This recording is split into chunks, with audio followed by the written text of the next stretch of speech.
What's going on, boys and girls? It is 4 a.m. Eastern Standard Time, and I've been awake all night and all early this morning watching Pigskin Pete's stream, watched it again, watched Mark Rogers' stream, watched a couple of tribute videos from a couple of guys in our community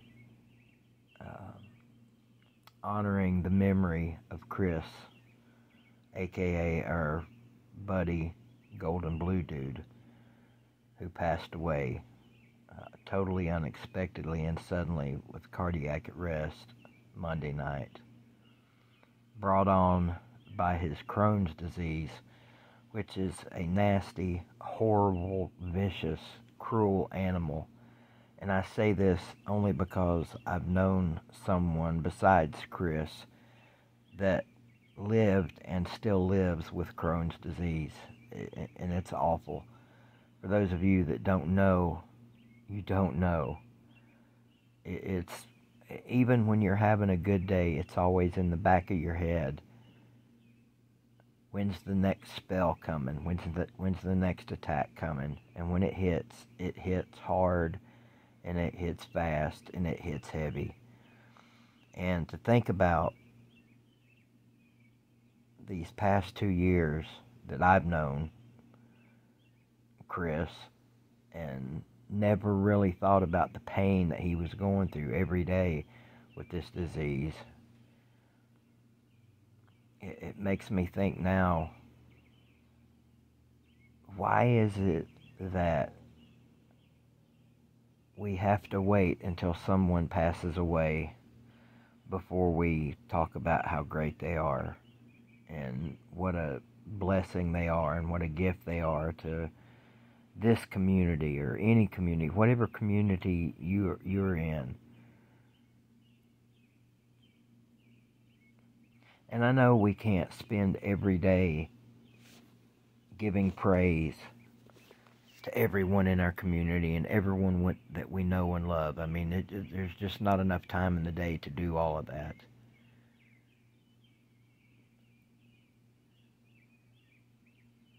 But wouldn't you like to know that Chris knows how everyone felt about him before he passed away?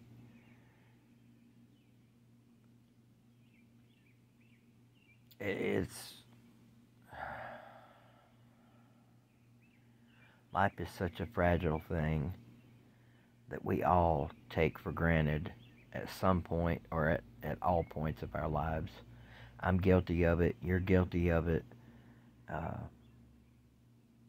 And life is a gift and a blessing, and we should be so thankful for every day we have, even in our struggles,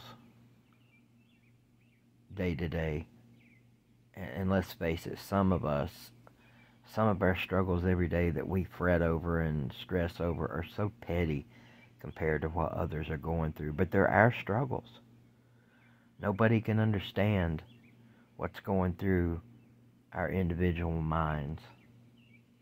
And Chris was such a kind person. I'll give you a classic example. 2 years ago when I first met the guy at the first Slob Olympics, he was rooming with Sea Dog, my buddy Sea Dog. And if I remember it correctly, I don't think they had a room for the second night, for Saturday night. And Chris approached me and was saying, that him and his son didn't have a room for the next night. Would it be okay if they put their stuff in my room? And the way he asked to do that, he was asking in such a manner that he felt like he was putting me out by asking just to store his bags in my room for a few hours. He didn't want to ask because he felt like he was putting me out.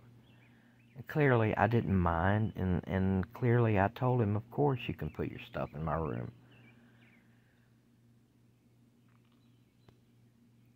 It's things like that show a person's character. And he was such a kind dude. Hard working too. I mean, I didn't get to know Chris before YouTube, obviously, so I don't know how he approached whatever job he had before this one, but when he attacked YouTube, he attacked it kind of like my boy Josh Heupel attacks defenses. That's the way Golden Blue Dude attacked YouTube. A full-on, high-flying, high-scoring channel. And it showed in his numbers. He blew that channel up to 13,000 subscribers in under 2 years. When we first met Golden Blue Dude at the first slobs, he had a couple of hundred subscribers. He was a nobody on here. I mean, in the grand scheme of things, we're all nobodies. No matter how many subscribers you have on YouTube, you're a nobody in the grand scheme of life. But on YouTube, he was a fledgling nobody, and he took that channel and he ran with it. And he passed with it.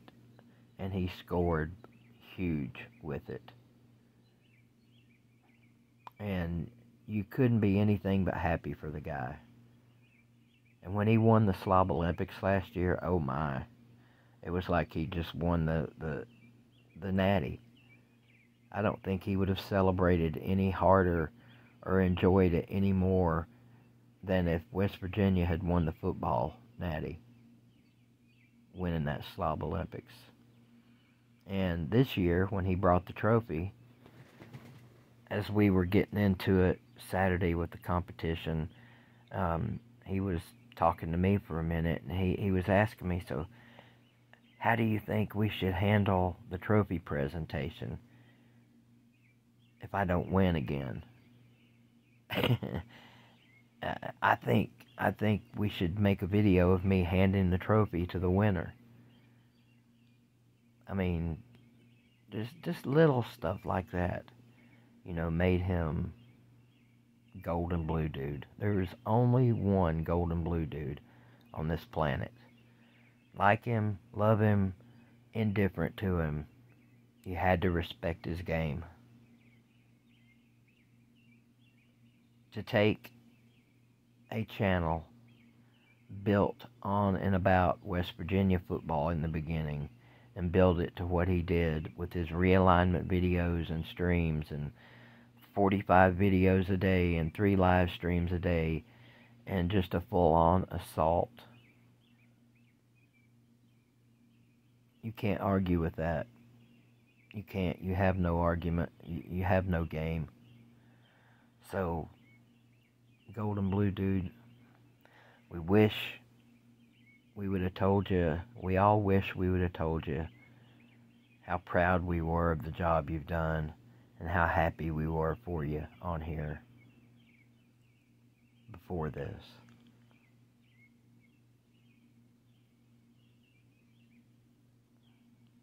Dude's truly going to be missed. He's part of this community, ingrained in this community over the last couple of years.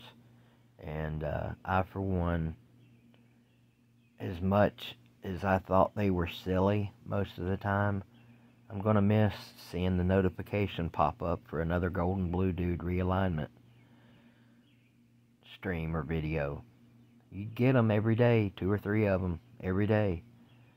I could have turned notifications off, but I didn't. And I wish I would have done what he and I had talked about several times. He kept saying, "BBD, we gotta collab together. We got to." And we'd say, "Oh yeah, let's do that. I'll get back to you. Let's do that." And I wouldn't get back to him, or he wouldn't get back to me. And before you know it, time's up. Clock ran out. Sad. But you will be missed, Golden Blue Dude. And your college football community on YouTube legacy will live on. Pretty sure everybody will see to that. When you think West Virginia football on YouTube, There is nobody else. You think Golden Blue Dude.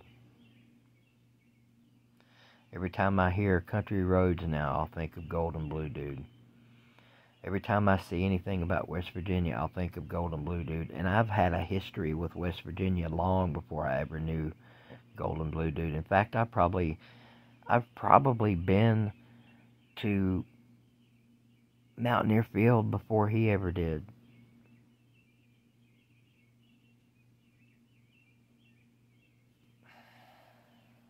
Man, just still hard to believe. Still hard to believe. Golden Blue Dude, Chris,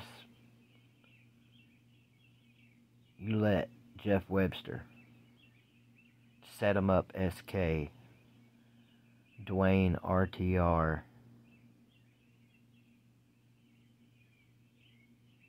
and that guy Fred, all former members of the college football community that have passed. You let them know what's up with realignment. Keep them educated up there until all of the videos and streams that you made about realignment either come true or fall apart. You have first say. Rest in peace, buddy. I know this video was all over the place. My main point was to say that we all love you, we're going to miss you, and we wish we'd have told you that more before you passed so suddenly. So think about that, folks. Life is a gift. Don't re-gift it. Hug your mom and daddy. Love you, mean it.